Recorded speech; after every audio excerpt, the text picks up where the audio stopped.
Halo rekan-rekan, jumpa lagi dengan saya Emni Harayosi dalam kelas UML menggunakan Draw.io. Di sini kita akan membahas mengenai cara membuat sequence diagram menggunakan Draw.io.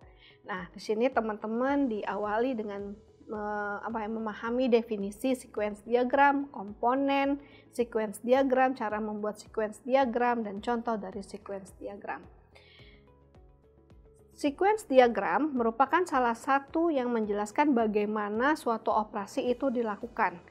Message apa yang akan dikirimkan dan kapan pelaksanaannya, diagram ini yang akan mengatur berdasarkan waktu. Objek-objek yang berkaitan dengan proses berjalannya operasi diurutkan dari kiri ke kanan berdasarkan waktu terjadinya pesan yang terurut.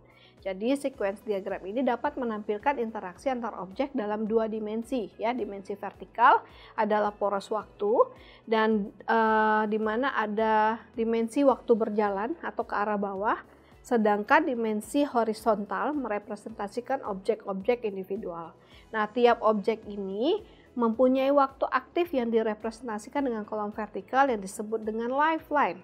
Ya, pesan atau message direpresentasikan sebagai panah dari satu lifeline ke lifeline yang lain. Jadi untuk message ini digambarkan sebagai garis panah dari suatu objek ke objek lain. Pada fase desain berikutnya, message akan dipetakan menjadi operasi atau metode dari kelas.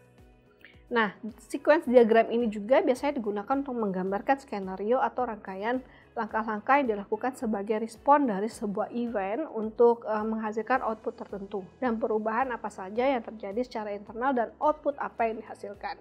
Sequence diagram juga mendeskripsikan bagaimana entitas dalam sistem berinteraksi, termasuk pesan yang digunakan saat interaksi. Jadi semua pesan yang dideskripsikan dalam urutan eksekusi, diagram sequence berhubungan erat dengan diagram use case, di mana satu use case akan menjadi satu diagram sequence.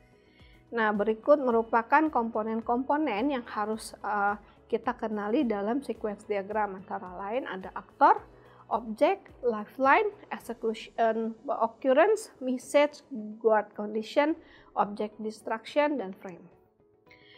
Cara membuat sequence diagram di Draw.io itu lumayan gampang ya untuk kita, yaitu dengan mulai dengan lifeline, mewakili waktu yang diperlukan untuk menjelaskan suatu operasi atau serangkaian operasi, aliran data dan kontrol, bingkai untuk serangkai tindakan atau bagian dari sequence, subsequence diagram, dan menyatukan semuanya yang kita sebut dengan sequence diagram. Demikian pembahasan materi membuat sequence diagram menggunakan Draw.io. Sampai berjumpa di video selanjutnya.